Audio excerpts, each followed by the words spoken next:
প্রত্যেকটা জিনিসের একটা লাইন আছে।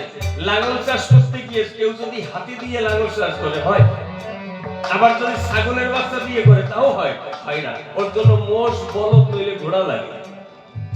ভেড়া দিয়ে লাঙল চাষ করা যায়, কোনটার সাথে কোন যুক্তি চলে সেটাও তুমি বোঝো না। এই জন্য আমার লজ্জা করে তোমার সাথে কথা বলতে। তাহলে আগে কি করেছিল?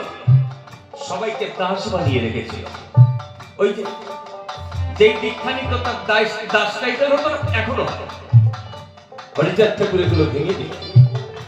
কি দিলেন না, ধরা মরার ব্যবস্থা করলেন। ধরা মরা মানে হরিচাঁদ ঠাকুরের যে আদর্শ, যে পরামর্শ, যে ভাব, যে দর্শন যদি একবার কেউ ধরতে পারে, সে হরিচাঁদের বাজারে মারা যায়।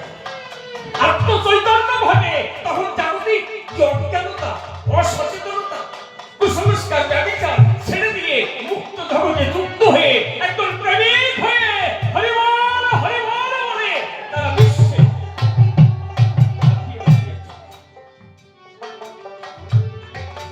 তখন এই তাদের ভিতরে এই আত্মকে